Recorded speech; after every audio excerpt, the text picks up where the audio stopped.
Estimados estudiantes, un cordial saludo. Bienvenidos al espacio semanal de asesoría y consulta que corresponde a la semana 9 de 16. En esta ocasión iniciamos el estudio del segundo bimestre que corresponde al periodo académico ordinario octubre 2022, febrero 2023.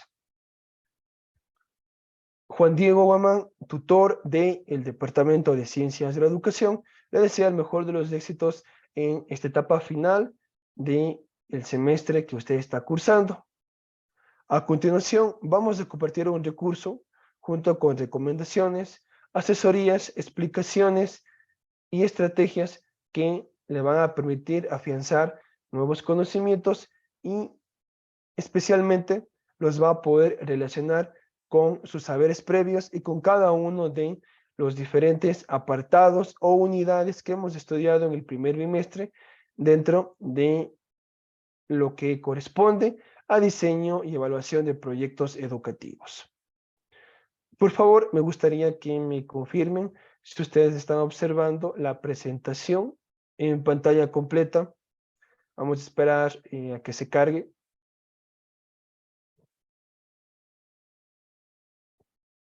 Bien, me parece que podemos iniciar. Como lo habíamos indicado anteriormente, nos ubicamos en la semana 9 de 16 del periodo académico y la temática es unidad número 5, elaboración del plan de control y evaluación de un proyecto. Para iniciar, socializo con ustedes la agenda de esta noche de forma breve. Tenemos un espacio de motivación, luego compartiremos esquemas e infografías para hablar acerca del plan de control de forma resumida. Luego nos vamos a remitir al material educativo oficial de la asignatura, que es el texto básico y guía didáctica.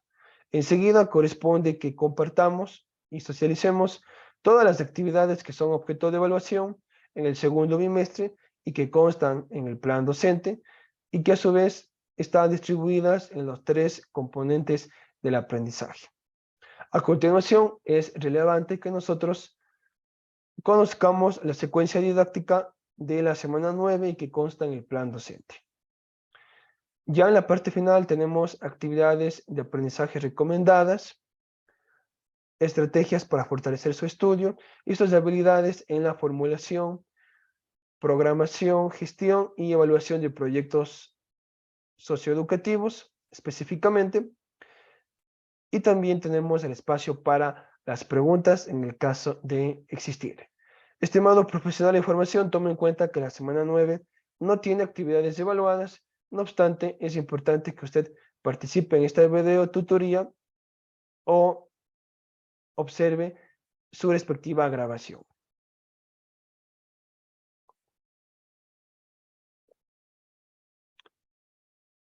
Como motivación hemos tomado la siguiente frase del científico Stephen Hawking.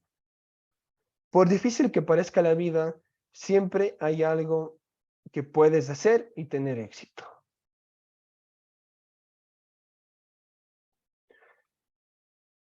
Es momento de compartir con ustedes un breve esquema en donde interrelacionamos 5 criterios y consideraciones esenciales al momento de plantear el plan de control y evaluación del proyecto.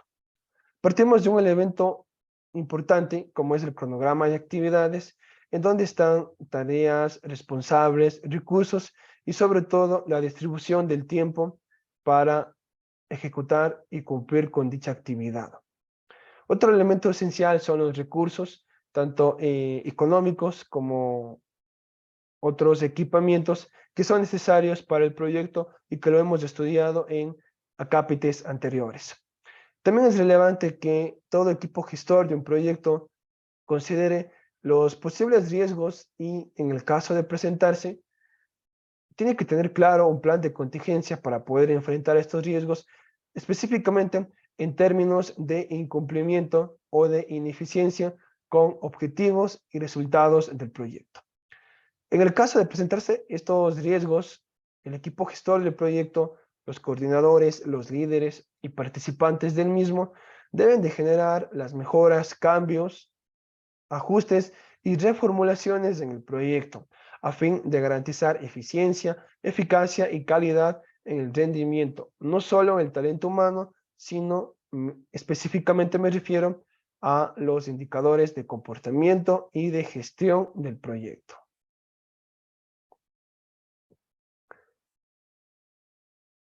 Omitimos esta importante conclusión. Los controles del proyecto son procesos que se implementan para comprender e incidir en los tiempos y los aspectos económicos que se invierten en un proyecto. A continuación, compartimos la siguiente lámina. ¿Cuándo se recomienda usar los procesos de controles de proyectos? Básicamente, durante toda la vida de un proyecto. En la etapa de inicio, es necesario establecer los entregables y la planificación del proyecto antes de su comienzo. En la fase de ejecución, es relevante obtener una visión general del proyecto en tiempo real, esto con responsables, cronogramas y actividades. En la fase final o de cierre del proyecto, es importante que se obtenga orientación y supervisión para proyectos futuros. ¿Cuáles son los 5 controles establecidos para la gestión de proyectos? El primero es el cronograma. Aquí se planifican los recursos para tener una idea clara del calendario y el cronograma del proyecto. El segundo aspecto son los recursos. Se asignan los recursos durante el inicio del proyecto y se puede hacer una estimación de los productos o resultados del proyecto en la etapa de desarrollo. Tercer elemento, los riesgos. Se realiza un análisis minucioso y riguroso de los posibles riesgos para identificarlos y evitar que influyan o incidan en el avance del proyecto. Cuarto elemento, los cambios. Aquí se debe de implementar un proceso de control de cambios para reducir las posibilidades de que el proyecto no se ejecute o que tenga un detenimiento en su marcha. Y finalmente, el elemento del rendimiento. Aquí se establecen los indicadores clave de rendimiento en términos de desempeño y de eficacia para el proyecto educativo. A continuación, estimado estudiante, es momento de comparar y diferenciar dos términos esenciales para esta quinta unidad de estudio. En primer lugar, tenemos la supervisión. Este proceso dentro del plan de control se entiende como el seguimiento continuo, procesual y ordenado de las actividades previstas, verificando si la ejecución del proyecto se está produciendo de acuerdo con lo que nosotros hemos planificado. La supervisión siempre está acompañada de las diferentes etapas del proyecto, en este caso entradas, procesos y salidas, con la atención centrada en la eficiencia del proyecto. Por otra parte, tenemos la evaluación. Este proceso se puede interpretar como un análisis de los resultados obtenidos a través de la realización de las actividades del proyecto. Aquí de igual manera se verifica en qué medida, es decir, de forma cuantitativa, porcentajes, valores, indicadores y criterios, se han alcanzado dichos objetivos y por ende resultados o expectativas. La evaluación mide los resultados e impactos del proyecto, centrándose en la eficacia o efectividad del proyecto. Es momento de compartir una tabla en donde relacionamos el plan de control y evaluación del proyecto. Como ustedes pudieron observar en la lámina anterior, existen dos procesos o dos términos claves que están interrelacionados, la supervisión y la evaluación. En síntesis, podemos indicar que la supervisión permite el seguimiento de las actividades y es permanente y cronológico. Verifica la ejecución del plan de proyecto y acompaña la eficiencia del proyecto. Por otra parte, la evaluación se refiere al análisis de resultados obtenidos, es decir, qué tanto o en qué medida se lograron los objetivos propuestos en la planeación del proyecto. Mide resultados e impactos y determina eficacia y efectividad. ¿Qué son los indicadores de comportamiento? Este apartado, estimado estudiante, es muy relevante y usted lo puede ampliar en su texto básico. Para ello nosotros hemos tomado este esquema, en donde se indica que el indicador de comportamiento identifica algunas características, como lo habíamos indicado con anterioridad, entradas, procesos, salidas y que tienen que ver con los productos obtenidos, resultados e impactos. También podemos indicar que el indicador de comportamiento son medidas que reportan el cumplimiento. Para ello se debe de remitir al plan de acción y al apartado alcance de los objetivos. Finalmente indicaremos que un indicador de comportamiento puede indicar que se puede observar y medir en la ejecución.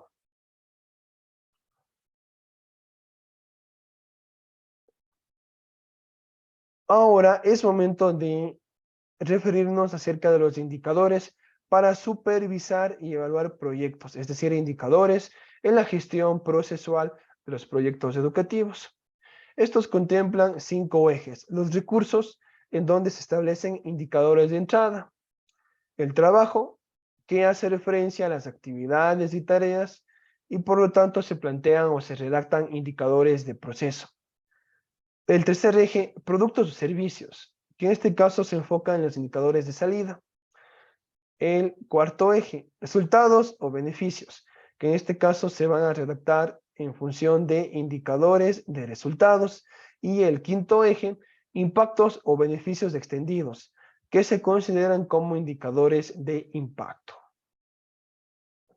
Para cada uno de ellos, estimado estudiante, existe una categoría y existen consideraciones que los autores del texto básico, Barbosa y Moura, hacen hincapié.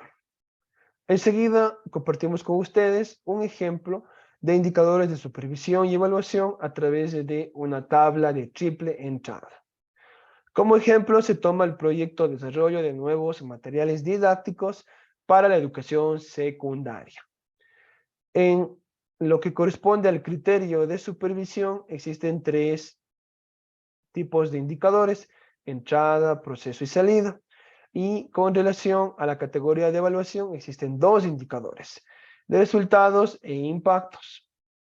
En la tabla, específicamente en la columna del medio, usted podrá identificar cuáles son esos ejemplos. Y en la parte derecha, la redacción de los indicadores. Si hablamos de la categoría de supervisión y nos referimos al indicador de entrada, los ejemplos pueden ser los siguientes: recursos financieros asignados, equipos de trabajo designados, tareas atribuidas en el contexto del plan de trabajo. Si nos referimos a la evaluación y tenemos como indicador resultados, es decir, los beneficios directos, se plantean los siguientes ejemplos: uso de libros nuevos por parte de profesores y alumnos, dominio del contenido por parte de los docentes y aumento de préstamos y uso de libros nuevos en las bibliotecas. Esta información de igual manera puede ser extrapolada por usted a través de la guía didáctica. Antes de cerrar esta breve síntesis, también compartimos un aspecto muy importante en el estudio de esta quinta unidad, que tiene que ver con los criterios para la construcción de indicadores. Aquí se establecen, según el autor de la guía didáctica, según Negrete, 6 momentos o 6 criterios. El método de obtención de medidas. En este caso, mide un resultado y puede ser directo o indirecto. La objetividad no es ambiguo en la medición. Se debe formular un indicador por cada medida. Cada variable va a tener un indicador diferente. Tercer criterio, cantidad de indicadores. Este elemento o criterio va a depender de 3 variables: complejidad del resultado, recursos disponibles y cantidad de información necesaria para la medida deseada. Cuantificación hace referencia a la expresión de valores numéricos en forma cuantitativa, exactamente como lo indicábamos anteriormente. Por su parte, este criterio favorece la comparación e interpretación de resultados y permite medir el rendimiento en las fases del proyecto. La cualificación, que es contraria al criterio anterior, esta por su parte se centra en observaciones descriptivas y también permite generar detalles descriptivos en donde se caracterizan y se complementa con la información numérica que ha sido obtenida en el criterio anterior. Y finalmente, el criterio de desagregación. Aquí se desmiembra, es decir, se derivan los datos de un indicador en función de otras variables que emergen de acuerdo con el entorno y el contexto en donde usted está ejecutando este proyecto educativo. Bien, hasta aquí, estimados estudiantes, la primera parte de esta asesoría. Es momento de socializar con ustedes el plan docente con respecto al segundo bimestre. Si nosotros miramos el componente de aprendizaje en contacto con el docente, se han planteado dos foros académicos, ambos calificados con una rúbrica de evaluación. El primero con un peso del 20% para el segundo bimestre y el segundo del 15%, dando un total de 35% según la normativa de evaluación de la UTPL. El primer foro usted lo va a ejecutar en la semana 12 y el segundo foro en la semana 14. El foro número 1 tiene como tema liderazgo y estilos de gestión que aportan en la ejecución de proyectos educativos. El foro número 2 tiene como temática principal características, diferencias y definición que tiene el control, evaluación y cierre de un proyecto educativo. Como segundo tipo de actividades tenemos al aprendizaje autónomo. Esta se compone de 4 cuestionarios en línea a través del EVA y de una evaluación presencial bimestral que puede ser un cuestionario impreso o en línea. Los cuestionarios se van a ejecutar en las semanas 10, 12, 14, 15 y finalmente en la semana 8 la evaluación bimestral. Si sumamos cada uno de estos objetos de evaluación, usted va a tener un peso ponderado del 35%. Para finalizar, tenemos un último componente del aprendizaje denominado práctico experimental. Aquí el autor del plan docente ha propuesto dos prácticas. Ambas se califican con rúbricas, tienen un peso de 15% cada una y nos dan un total de 30%. Sumado a los componentes anteriores, usted tiene el 100% dentro del segundo bimestre. La primera está prevista para la semana 10, es decir, la próxima semana, en donde brindaremos una pauta metodológica para garantizar la ejecución de la misma de forma correcta. Y también la segunda práctica en la semana 15. La práctica número 1 tiene como tema elabora una propuesta de marco lógico con relación a los elementos de un proyecto de intervención que tendrá que estar enmarcado en el contexto pedagógico o educativo. La práctica 2, por su parte, plantea que usted planifica un proyecto de intervención educativa en donde consten todos los elementos estructurales para enseñar y aprender a través del método de proyectos, que en este caso puede ser el ABP. Bien, estimado profesor de información, estamos ya casi en la parte final. Antes de cerrar esta video tutoría, nosotros siempre revisamos esta secuencia que consta en el plan docente de la asignatura. Como lo indicamos, no hay actividades evaluadas para esta semana, pero sí sugerimos que usted tome en cuenta cada uno de estos elementos y consideraciones, como son la lectura comprensiva, el subrayado de ideas principales, tablas comparativas y sobre todo esquemas o mapas mentales para que usted ejemplifique el proceso de redacción y construcción de los indicadores tanto de comportamiento como de supervisión y evaluación de un proyecto educativo. Actividades de aprendizaje recomendadas. Le invitamos, estimado estudiante, a diseñar una infografía en donde destaque los elementos, características e importancia del plan de control y evaluación de un proyecto. También le proponemos que usted elabore un podcast, es decir, un archivo de audio de 2 a 3 minutos de duración como máximo. En este recurso usted deberá comparar los procesos de supervisión y evaluación de un proyecto educativo. Y para finalizar, también le proponemos que usted grabe un video didáctico de una duración mínima de 3 a 5 minutos con base en un guión en donde usted pueda narrar de forma didáctica y creativa una microhistoria y que aquí explique los pasos y criterios para establecer los indicadores de comportamiento y de supervisión o evaluación de un proyecto educativo. Como estrategias de estudio, recuerde, estimado estudiante, que si tiene alguna duda, usted debe de hacerlo a través del chat de asesoría y consulta y también interactuar con los anuncios y la mensajería del EVA. Es importante que usted vaya archivando y generando su portafolio de cada una de las actividades que constan en el plan docente y la guía didáctica. Bien, estimados estudiantes, ha sido un gusto compartir con ustedes esta videotutoría. Estén atentos a sus preguntas. En el caso de existir, y en el caso de observar esta grabación, recuerde que en la semana 10 nosotros tenemos una nueva cita con ustedes para seguir compartiendo recomendaciones y asesorías válidas para fortalecer su autoaprendizaje. Ha sido un gusto y que tengan una excelente semana.